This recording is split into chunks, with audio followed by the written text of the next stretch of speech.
দোয়াটা আল্লাহ সবাই করে আল্লাহুম্মা ইন্নী আউযু বিকা মিনাল বারাসি ওয়াল যুযামি ওয়া মিন সাইয়্যিল আসকাম। হে আল্লাহ, আমি আপনার কাছে পানা চাই কুষ্ঠ রোগ, পাগলামি এবং কঠিন কঠিন রোগ থেকে আমি আল্লাহ রাসূল নিজে আল্লাহর কাছে দোয়া করতেন। তিনি দোয়া করে তিনি আমাদের সুস্থতার জন্য তেমনিভাবে রোগ থেকে যেমন মুক্তি চাইতেন, আবার সুস্থতার জন্য তিনি দোয়া করতেন। আল্লাহুম্মা ইন্নী আসআলুকাল আফিয়াতা ফিদ দুনিয়া ওয়াল আখিরাহ। আল্লাহুম্মা ইন্নী আসআলুকাল আফিয়াতা ওয়াল আফিয়াতা ফিদ দীনি ওয়া দুনিয়ায়া ওয়া আহলি ওয়া মালি। হে আল্লাহ, আমি সুস্থতা চাই, দুনিয়াতেও চাই, পরকালেও চাই, আমার জন্য চাই, আমার পরিবারের জন্য চাই। এই যে সুস্থতা নামক এটা কত বড় নিয়ামত আমি এখান থেকে বুঝতে পারি যে আল্লাহ রাসূল নিজে রাসূলের নবী আল্লাহর কাছে আবেদন করেছেন, অসুস্থতা থেকে মানা চেয়েছেন, আবার সুস্থতার জন্য আল্লাহর কাছে আবেদন করেছেন। এবং এই যে আল্লাহ রাসূল সাল্লাল্লাহু আলাইহি ওয়াসাল্লাম যাদেরকে সুস্থতা নামক নিয়ামতগুলো দিয়েছেন, রাসূল তাদেরকে বলছেন তোমরা এটাকে গনিমত করো। তুমি যে চিরজীবন তোমার পূর্ণ হায়াত তুমি সুস্থ থাকবে আপনার ইরতাদিন খামসান আল্লাহ খামস শাবাবাকা ওয়ালা হারাম ওয়া সাহবাতাকা ওয়ালা সুবুল ওয়া মিনাকা ওয়ালা মারাদ ওয়া হায়াতাকা ওয়ালা মাউত ওয়া وفراغك قبل الغروب وحياتك قبل الغروب أو كما قال عليه الصلاة والسلام। রাসূল বলেন, হে আমার উম্মত, তোমরা তোমার জীবনে পাঁচটা বিষয়কে তুমি গনিমত করো। ইরতানিম খামসান ক্বাবলা খামস শাবাবাকা ক্বাবলা হারাম। তোমার যুদ্ধকাল আসার আগে তোমার করে দাও। যৌবনকাল তোমার চিরকাল থাকবে না, যুদ্ধ হয়ে যাবে। বসে একটা টাকা কাবাল আছে, সুস্থ আছে একটা কেন্দ্র দাও, পরিমাণ করলে মূল্যায়ন করে কাজে লাগাও, একদিন অসুস্থ হয়ে যাবে। ও বিনা টাকা বলা পাথর দারিদ্রতার আগে তোমার সফল একদিন তোমার জানলে আমদানি হয়ে যাবে, আবার ব্যস্ত হয়ে যাওয়ার আগে যাওয়া মৃত্যুর সময় এটাকে বলে কাজে লাগাও। ও হায়াতাকা ক্বাবলা মৃত্যুর আগে তোমার জীবনকে কাজে লাগাও। রাসূল সাল্লাল্লাহু আলাইহি ওয়াসাল্লাম এখানে আমাদের পাঁচটা আমাদের জীবনের পর্যায়কে নিয়ামত পূজার জন্য, গরিবত পূজার জন্য, মূল্যায়ন করার জন্য এক লক্ষ্য উদ্দেশ্য থেকে সফল করতে হবে। এর মধ্যে অন্যতম হচ্ছে সুস্থ থাকে আমরা যেন গরিবত পূজি মূল্যায়ন করি। এই যে সুস্থতার নিয়ামত, অন্যান্য নিয়ামতের মধ্যে একটা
কিন্তু সেই ইমানদার জান্নাতি হবে যদি ইমানকে দুনিয়া থেকে যেতে পারে। ইমান বলল একটা মৃত্যুর আগ পর্যন্ত বোঝা যাবে না। ইমানের দৌলতে যারা বুঝেছে এই জন্য তারা দুনিয়ার সব কিছু ত্যাগ করেছে ইমান করে। সাহাবায়ে-কেরামদের জীবনে যদি আমরা দেখি তারা অনেক কষ্ট অনুভব করেছে।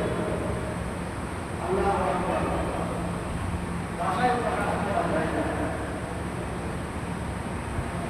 আমাদের সেই মরুবালুকে উত্তপ্ত সরিয়ে রাখা হয়েছে আগুন দ্বারা তাকে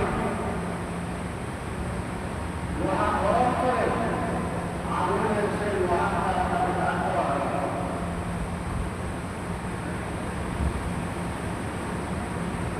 বাড়িঘর থেকে তাদেরকে উদ্ধার করা হয়। সব কিছু তারা এভাবে সহ্য করেছে, কিন্তু দাবি ছিল একটা যে ইমান, কিন্তু তারা সব ত্যাগ করেছে ইমান আর যাদের কাছে ইমান ইসলাম এগুলো মৌখিক, তারা ইমান ইসলাম ত্যাগ করবে, একটা চাও তারা ত্যাগ করবে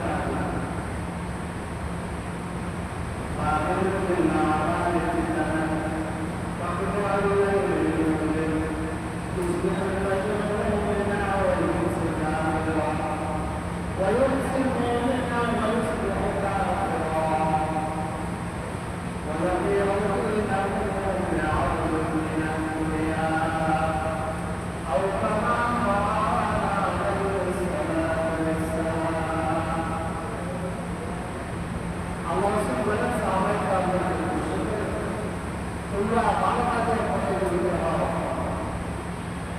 যাকে পারো ভালো কাজে এগিয়ে যাও। এমন একটা সময় আমাদের দেশের মানুষ সন্ধ্যা এসে দামরা হয়ে যাবে, সন্ধ্যা এসে হিসাবে জানবে, সকালে কাজে হয়ে যাবে।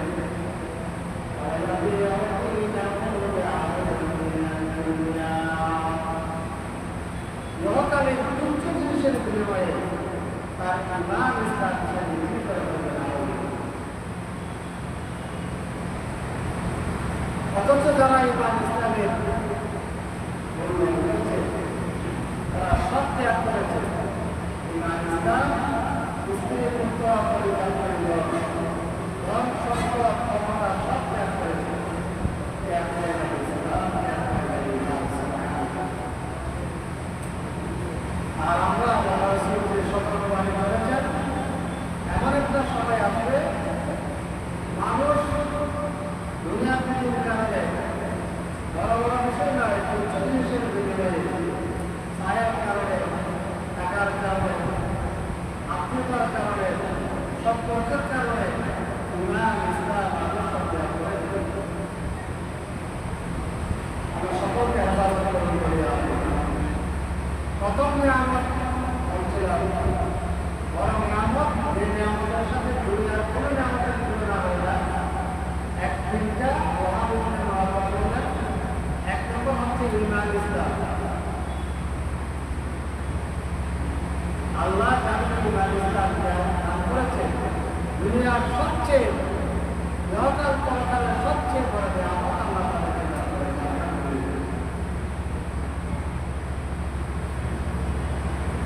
দুই নম্বর হচ্ছে এর মধ্যে দুই নম্বরটাকে আলোচনা করবো। দুই নম্বরটাই বলি, দুই নম্বর হচ্ছে যে সুস্থতা। এই যে সুস্থতা, নিয়ামতুল আফিয়া, সুস্থতা যে কত বড় নিয়ামত, এটা অসুস্থতা হলে ভুলে যায়। ধন দৌলত, টাকা পয়সা এগুলোর কিছু হয় না, কোনো কাজেই কিছু মনে হয় না। ওরা যাদের জন্য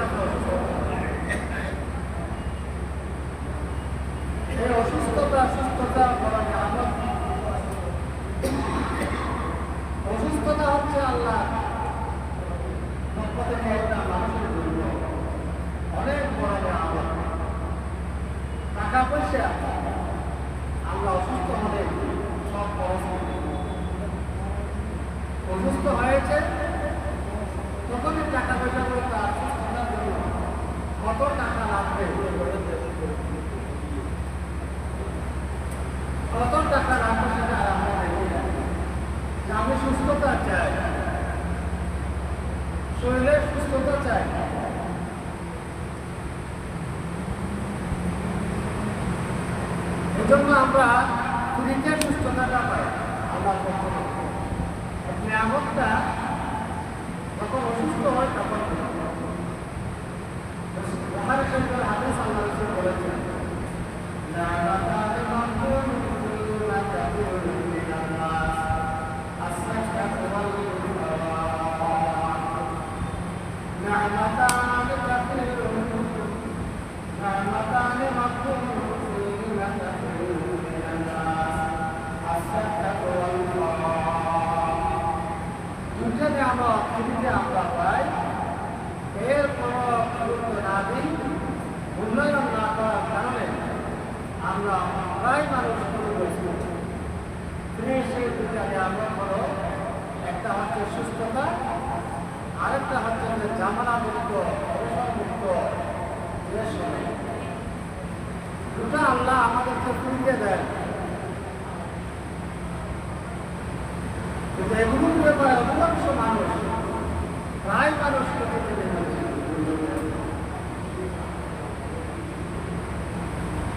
আল্লাহ রাসূল সাল্লাল্লাহু আলাইহি ওয়াসাল্লাম এই জন্য তিনি অসুস্থ হওয়া থেকে সুস্থতার জন্য আল্লাহর কাছে আবেদন করতেন, অসুস্থতা থেকে আল্লাহর কাছে পানা চাইতেন। এখান থেকে বুঝে যায় সুস্থতাটা কত বড় যায়। যে দোয়াটা আমরা সেই করোনার সময় প্রায় মানুষ মুখস্থ করে ফেলেছি, এই দোয়াটা আল্লাহ প্রায় সবাই বলে, আল্লাহুম্মা ইন্নী আউযু বিকা মিনাল বারাসি ওয়াল হুজানি ওয়া মিন সাইয়্যিল আসকাম। হে আল্লাহ, আমি আপনার কাছে পানা চাই সুস্থ রোগ, পাগলামি এবং কঠিন কঠিন রোগ থেকে আমি আল্লাহ রাসূল নিজে আল্লাহর কাছে দোয়া করতেন। তিনি দোয়া করে তিনি আমাদের সুস্থতার জন্য তেমনিভাবে রোগ থেকে যেমন মুক্তি চাইতেন, আবার সুস্থতার জন্য তিনি দোয়া করতেন, আল্লাহুম্মা ইন্নী আসআলুকাল আফিয়াতা ফিদ দুনিয়া ওয়াল আখিরাহ। আল্লাহুম্মা ইন্নী আসআলুকাল আফিয়াতা ওয়াল আফিয়াতা ফিদ দীনি ওয়া দুনিয়ায়া ওয়া আহলি ওয়া মালি। হে আল্লাহ, আমি সুস্থতা চাই, দুনিয়াতেও চাই, পরকালেও চাই, আমার জন্য চাই, আমার পরিবারের জন্য চাই। এই যে সুস্থতা নামক এটা কত বড় নিয়ামত আমরা এখান থেকে বুঝতে পারি যে আল্লাহ রাসূল নিজে রাসূলের মুখে আল্লাহর কাছে আবেদন করেছেন, অসুস্থতা থেকে মানা চেয়েছেন, আবার সুস্থতার জন্য আল্লাহর কাছে আবেদন করেছেন। এবং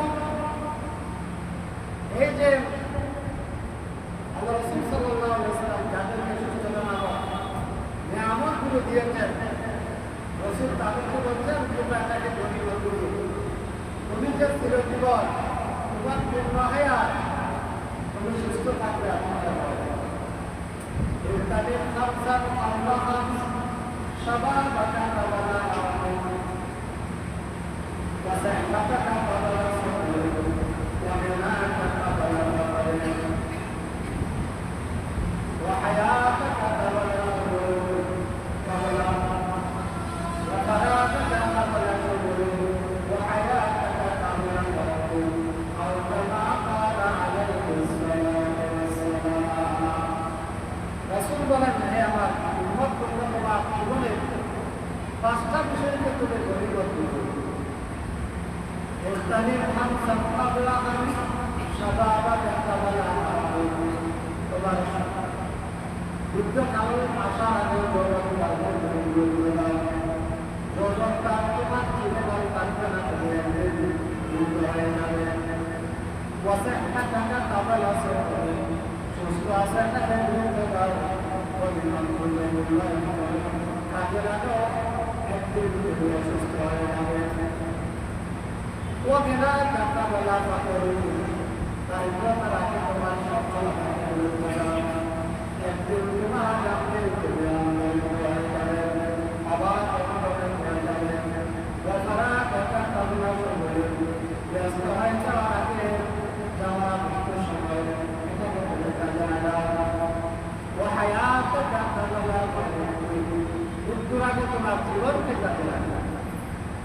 রাসূল সাল্লাল্লাহু আলাইহি ওয়াসাল্লাম এখানে আমাদের পাঁচটা আমাদের জীবনে পর্যায়কে নিয়ামত পূজার জন্য গরিবত পূজার জন্য মূল্যায়ন করার জন্য এক লোককে উপদেশ দিতে গিয়ে সফল করে এর মধ্যে অন্যতম হচ্ছে সুস্থ থাকে আমরা যেন গরিবত পূজা মূল্যায়ন করি। এই যে সুস্থতার নিয়ামত অন্যান্য নিয়ামতের মধ্যে একটা নিয়ামত, প্রত্যেকটা নিয়ামতের ব্যাপারে আল্লাহর কাছে জবাব দিই।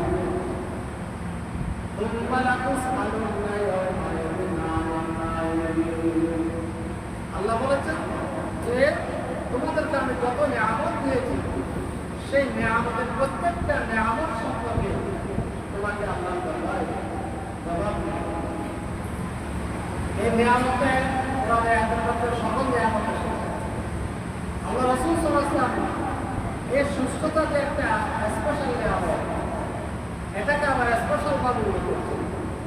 আল্লাহকে আমাদের ময়দানে যা কিছু দেয় নাই, কিছু ছিল না, কোনো সম্পদ ছিল না, বাড়ি ছিল না, গাড়ি ছিল না, কিছুই ছিল না, কিন্তু শরীরটা সুস্থ ছিল। ওই রকম ব্যক্তিকে আল্লাহ কষ্ট করবেন।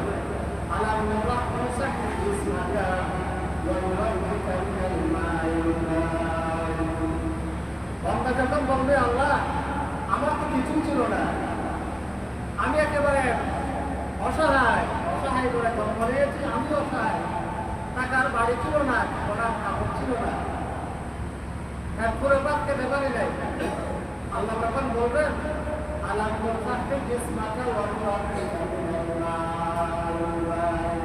বান্দা আমি তো তোমাকে একটা সুস্থ শরীর করে দেয়, তোমার আমি তোমার জন্য তো আমি অন্তত সুস্থ শরীরের ব্যবস্থা করেছি। তোমার হায়াতের মধ্যে তো সুস্থতার আমার নিয়ামতটা ছিল।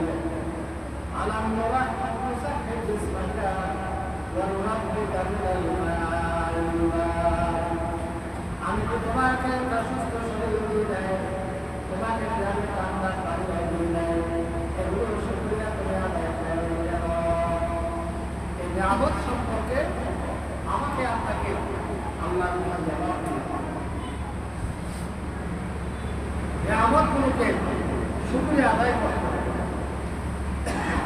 প্রথম যে বলা আছে সুস্থতা একটা নিয়ামত। আল্লাহ আমাদেরকে সুস্থ শরীরে সুস্থভাবে আল্লাহর আসার পরিচয় করে আলহামদুলিল্লাহ। এটা ফ্রিতে পেয়েছে আমরা, কিন্তু এটাকে প্রথম দান করতে হবে। এই জন্য প্রথম দান হলো যে অসুস্থ হওয়া থেকে নিজেকে রক্ষা করা। এমন কোনো কাজ এবং পরিবেশ তৈরি করা যাবে না, দেখা যাবে না যেটার সাথে নিজেরা অসুস্থ হয়ে যাবে। এটা হচ্ছে নিজের উপর দেখে আনা। বর্তমান সময়ে এখন ভাইরাস ট্রাই করি চিকনগুনিয়া নতুন ভাইরাস যেগুলো হয় সকলকে সব করে সবাই অসুস্থ হয়ে যায়। যদি এক সপ্তাহ বা 2 সপ্তাহ শুধু জন্মরা গায়ে দেখেছে, যারা ঘটনা পড়েছে তাদের সাথে জানা গেছে পুরো শরীরটাই বিষাক্ত হয়ে যায়, নড়াচড়া করা যায়। আমরা সকলকে হেফাজত করে দাঁড়িয়ে আসলাম। এরপরে আমার মহারাষ্ট্রে ডেঙ্গুর প্রভাব দেখা যাচ্ছে। এই জন্য অনেকগুলো কারণ আছে যে নিজেরা জলাবদ্ধতা সৃষ্টি করা, আবদ্ধ পানি তৈরি করা, পানি নিষ্কাশনের ব্যবস্থা না থাকে, বাড়ির আশেপাশে রাস্তাঘাটে জাম জঙ্গল তা তৈরি করে ফেলা, কোথাও তৈরির উপদ্রব হয় আমার কাছে উন্মুক্ত জায়গায়। তারপরে ময়লা আবর্জনা চিকিৎসকরা বলতেছে এই সমস্ত কারণে মশা তৈরি হয়। সেই মশার মধ্যে আস্তে আস্তে ক্রমান্বয়ে ডেঙ্গু মশা তৈরি হয়। স্বাস্থ্য কমপ্লেক্স থেকে এই ব্যাপারে সাবধানতা এবং সতর্কতা জনগণের তৈরি করা হচ্ছে। এগুলির জন্য আমাদের নিজেদের কিছু করণীয় আছে। আমরা নিজেরা কোনো নিজে নিজে যে অসুস্থ হওয়ার জন্য আমি নিজেই নিজের কোনো পরিবেশ আমি বড় আমার বাড়ি এখানে আমার আশপাশ গরিবগুলোকে আমি পারতেছি না এটা সকলের দায়িত্ব। আমরা এখন একটা অভ্যস্ত হয়েছে সরকার করবে সরকার, কিন্তু আমার নাগরিক হিসেবে আমারও তো দায়িত্ব আছে। আমার পরিবেশ সুন্দর রাখা আমার দায়িত্ব, আমার বাড়িঘর সুন্দর রাখা আমার দায়িত্ব, আমার আশপাশ সুন্দর রাখা এটা আমার দায়িত্ব। সুস্থতা সেটা আল্লাহ নিয়ামত। আল্লাহর কাছে শুধু সুস্থতা চাইলে হবে, আল্লাহ রাসূল চেয়েছেন, অসুস্থতা থেকে বাঁচতে চেয়েছেন এবং পাশাপাশি অসুস্থ হয় এইরকম কাজকর্ম পরিবেশ থেকে আমাদেরকে নিজেদের বাঁচতে হবে। আমাদের আশপাশকে পরিষ্কার করতে হবে। আল্লাহ রাসূল বলেছেন আপনার শত্রুল ঈমান আর নাযাফাতু মিনাল ঈমান, পবিত্রতা ঈমানের অংশ। অনেক হাদিসে আছে এটা হচ্ছে সওয়াবের কাজ, ইবাদত। এগুলো আমরা বুঝি শুধু নামাজ নয়, সওয়াব নয়, ইবাদত নয়, এগুলো একটা ইবাদতের অংশ।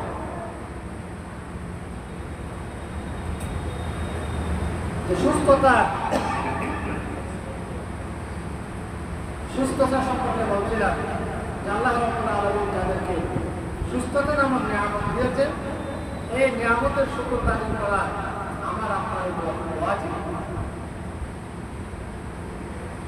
আল্লাহ লাইন শাকারতুম লাযিদান্নাকুম ওয়া লাইন কাফারতুম আযাবুন লাশাদীদ। আল্লাহ বলেন আমার নিয়ামতের যদি তোমরা শুকরে আদায় করো তাহলে আমার নিয়ামতগুলো আমি তোমাদেরকে বাড়িয়ে দেবো, আলহামদুলিল্লাহ। আর নিয়ামতের নাশুকরি যদি করো তাহলে আমি তোমাদের উপর আমার শাস্তিটা, কঠিন শাস্তি তোমাদেরকে দেব। শাস্তির মধ্যে একটা শাস্তি হলো নিয়ামতের যখন আমরা মূল্যায়ন করবো না তার বিপরীতটা আসবে, নিয়ামতটা চলে যাবে, তার বিপরীতটা আমাদের আসবে। সচ্ছলতার যদি আমি শুকরিয়া আদায় না করি, অসচ্ছলতা আমার উপরে এসে যাবে। তারপর আমার যদি আমি এই যে সুস্থতার যদি নিয়ামতের শুকরগুজার না করি তাহলে আমার জীবনে অসুস্থতা না আসবে। إن الله لا يغير ما بقوم حتى يغيروا ما بأنفسهم। আল্লাহ রাব্বুল আলামিন কোন জাতির কোন মানুষের অবস্থা ততক্ষণ পরিবর্তন করেন না যতক্ষণ না সে কোন সে জাতি নিজের অবস্থার ব্যক্তি নিজের অবস্থার পরিবর্তন না। আল্লাহ নিয়ামত দিল, নিয়ামতের কদরদানি করতে হবে। আল্লাহ আমাকে সুস্থতা দিল, এই সুস্থতা নিয়ামত কদরদানি করতে হবে। অসুস্থতা যাতে আমাদের পেয়ে না বসে এই জন্য আমাকে সতর্ক থাকতে হবে।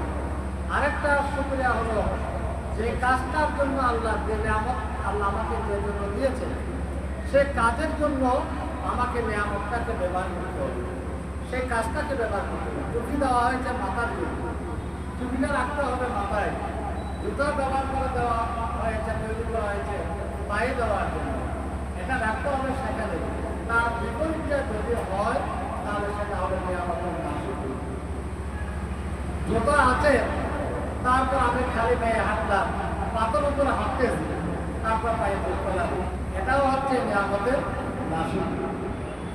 জুতা সংরক্ষণ করে দিলাম, আপনার তো জুতা কেনার ব্যবস্থা আছে, তারপরে পাথরের উপর কেনা আছে, এই জন্য কষ্ট আসে।